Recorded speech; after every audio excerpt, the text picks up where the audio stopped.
আজ না হয় কাল আমাদের সবাইকে এখান থেকে চলে যেতে হবে কোথায়? কবর থেকে আল্লাহ চাইলে উঠবো কোথায়? হাসরে। হাসরের মধ্যে সবার হিসাব দেওয়া লাগবে না ভাইয়া? কোথায় যেতে চান, জান্নাতে না জাহান্নামে? আমি সবার আওয়াজটা একটু শুনতে চাই। কোন মানুষের জাহান্নামে যাওয়ার কোনো স্বপ্ন, ইচ্ছা, চাওয়া। আর আমরা সবাই জানি নেকির পাল্লা যদি ভারী হয় জান্নাত, নেকির পাল্লা যদি ভারী হয় জান্নাত, আর যদি গুনার পাল্লা ভারী হয়, জোরে বলেন, গুনার পাল্লা ভারী হয়, এই কথা নিয়েও কারো কোনো দ্বিমত। এবার একটু খেয়াল করবেন তো, জান্নাতে যেতে গেলে 5 ওয়াক্ত নামাজের দরকার, রমজানের রোজা। আমাদের যে সংক্ষিপ্ত হায়াত এবং যেই পরিমাণ আমাদের গুনার বোঝা, জান্নাতে যাওয়া, আপনার আমার পক্ষে জান্নাতে যাওয়া তো দূরের কথা, জান্নাতের ঘ্রাণ পাওয়ার যোগ্যতাও কিন্তু আমাদের কারো কাছে। কারণ আমরা সোয়াব করি একটা, গুনাহ করি 10টা। ঠিক আছে? এবার সবার মনোযোগ চাচ্ছি আমি, মাইকের আওয়াজ যতটুকু যাচ্ছে। আল্লাহ তাআলা কোরআনের মধ্যে বলেন, ওয়ামা খালাকতুল জিন্না ওয়াল ইনসা ইল্লা লিয়াবুদুন, আমি জিন জাতি মানব জাতিকে সৃষ্টি করেছি আমার ইবাদত করার জন্য। এবার ইবাদতের ভিতর নামাজ আছে না নাই? এবার বলেন, নামাজ 24 ঘন্টায় কয় ওয়াক্ত? এই 5 ওয়াক্ত নামাজ পড়তে কতক্ষণ লাগবে বেশি থেকে বেশি? 24 ঘন্টার মধ্যে যদি 1 ঘন্টা না নামাজ, বাকি 23 ঘন্টা সওয়াব কেমনে কামাবেন? কারণ আমাদের গুনাহ, সওয়াব, হায়াত তো অল্প। হায়াতে যদি গুনাহ কমাইতে হয়, সওয়াব বাড়াইতে হয়, তাহলে আমাদের পরিশ্রম বাড়াইতে হবে।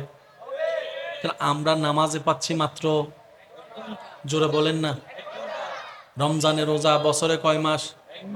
বাকি 11 মাস তো রোজা। তাহলে আমরা রোজার দিকেও মাইর খেয়ে যাচ্ছি, নামাজের দিকেও মাইর খেয়ে যাচ্ছি, জাকাতের দিকেও মাইর খেয়ে যাচ্ছি। দান সৎকা করার মতো মন আছে কিন্তু টাকা, তো সেক্ষেত্রে তো আমাদের সওয়াব কমে যাচ্ছে। নবী রাহমাতুল্লিল আলামিন বলে, ও আমার ইমানদার ভাইয়েরা, একটু শ্রদ্ধার সাথে বলি, মনের কান দিয়ে শুনবেন।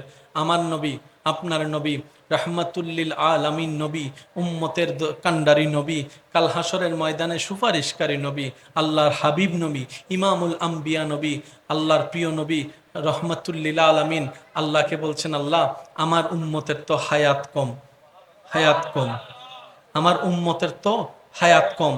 অন্য নবীর উম্মতের হায়াত ছিল বেশি, সময়ও ছিল বেশি, সুযোগও ছিল বেশি। আমার এই অল্প উম্মত, দৈহিক গঠনও তারা দুর্বল হবে, লম্বাতেও তারা দুর্বল হবে, শারীরিক গঠনও তারা দুর্বল হবে। আল্লাহ গো, অনেক নবীর উম্মতে তো পাহাড়ের বড় বড় পাথর পর্যন্ত 2 হাত দিয়ে আলগাই ফেলেছে, আমার উম্মতের তো সেই শক্তিটাও নাই। আল্লাহ, আমার উম্মত যদি হাসরের ময়দানে গুনার পাল্লাটা ভারী হয়ে যায়, নেকির পাল্লা যদি কমে থাকে, আমার উম্মত যদি জাহান্নামে যায়, আমি নবী কিন্তু জান্নাতে যাব না। আর আল্লাহ পাক বলে, ও নবী, আপনি যদি জান্নাতেই না যান, জান্নাত তো উদ্বোধনেই হবে না। নবী বলে যে আমি উম্মত ছাড়া জান্নাতে যাব, আর রব বলে যে আপনি জান্নাতে না ঢুকলে তো আমি জান্নাত উদ্বোধন করব। তো জান্নাত তো উদ্বোধন করতে হবে, তো জান্নাত উদ্বোধন করতে তো নবীকে লাগবে, নবী ঢুকার জন্য তো উম্মত লাগবে। একটার সাথে একটা, জান্নাত উদ্বোধন করার জন্য নবীর দরকার, আর নবী আসবে যে উম্মত আসলে।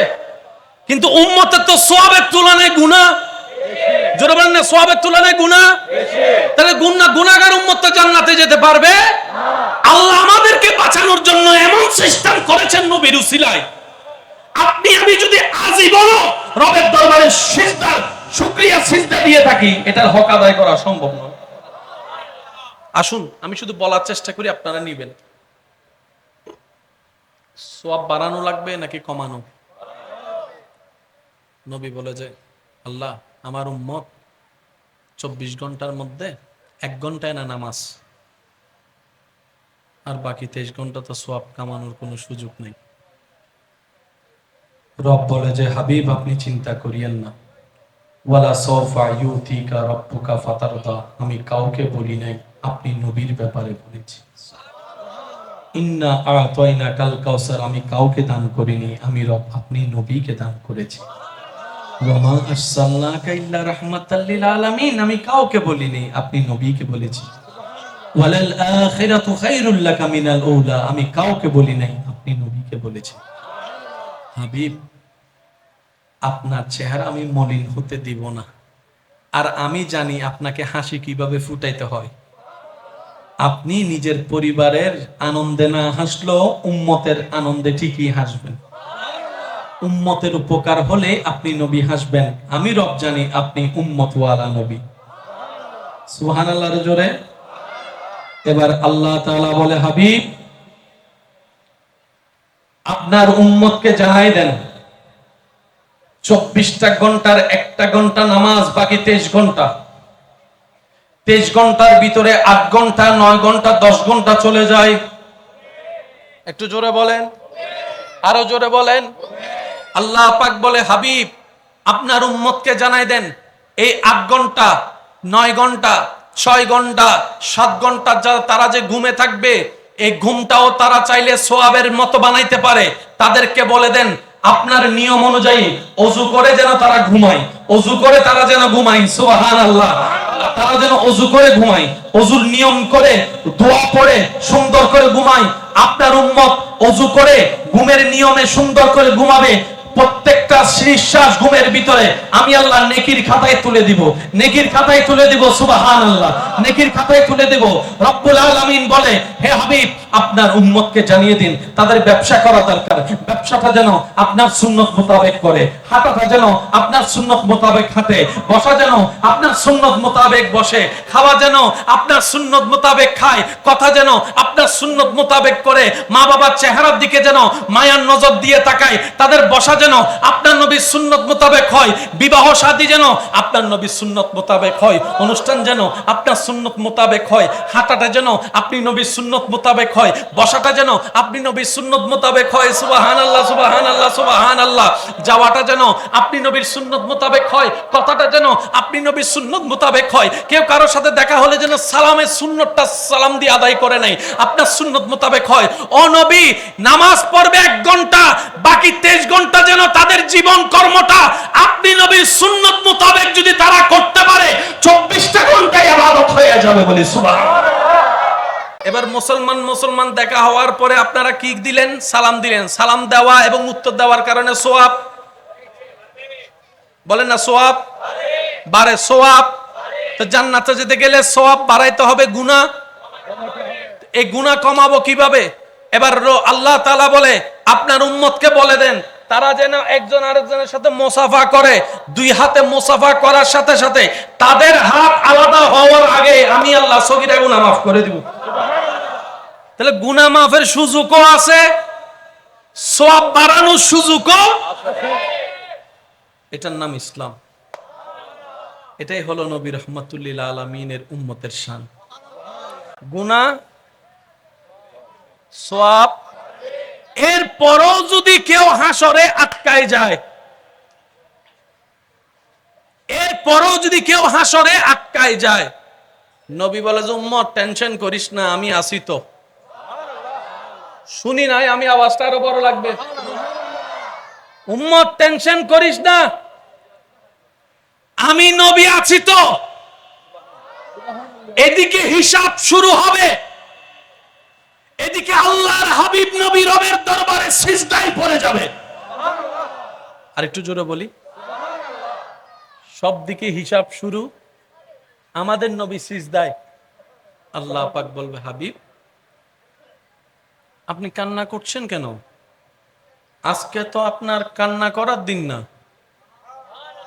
আপনি যা কান্না করেছেন দুনিয়াতে করেছেন, আপনি তাইফের ময়দানে করেছেন।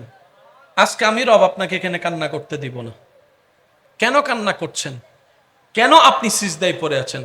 ইরফা রাসাক, হে নবী মাথা তুলুন, মাথা তুলুন। আমি রব বলছি মাথা তুলুন, এবং যা চাওয়ার চান, আপনি চাইতে থাকবেন, আমি রব দিতেই থাকবো। আপনি চাইতে থাকবেন, সুবহানাল্লাহ জোরে। আপনি নবী চাইতে থাকবেন, সাল যা চাবেন আমি আল্লাহ আজকে আপনাকে তাই দিব। তাই দিব, তাই দিব। এবার আমরা প্রশ্ন করলাম, আল্লাহ কতক্ষণ দিবা? আধা ঘন্টা দিবা, 1 ঘন্টা দিবা, 2 ঘন্টা দিবা, 1 দিন দিবা, 2 দিন দিবা, 10 কেজি দিবা, 20 কেজি দিবা, 10 কোটি দিবা, 20 কোটি দিবা? আল্লাহ তুমি কদ্দুর দিবা? রব বলে যে কোনো সীমা নাই। ওয়ালা সাউফা ইউতিকা রব্বুকা ফাতারদা। আমি রব কোরআনে আগেই বলে দিয়েছি, আমি রব তোদের নবীকে ততক্ষণ দিতে থাকবো যতক্ষণ তোদের নবী খুশি না হবে। নবী খুশি হওয়া পর্যন্ত আল্লাহ শুধু দিতে থাকবে, নেন নেন নেন। আল্লাহ দিতে থাকবে, নবী নিতে থাকবে, আল্লাহ দিতে থাকবে, নবী নিতে থাকবে। আর নবীর নেওয়াটা কি? জাহান্নামী উম্মতকে জান্নাতি করা। যাদের অন্তরে বিন্দু পরিমাণ ঈমান থাকবে তারা একদিন না একদিন জান্নাতে যাবেই যাবে রবের দয়ায়।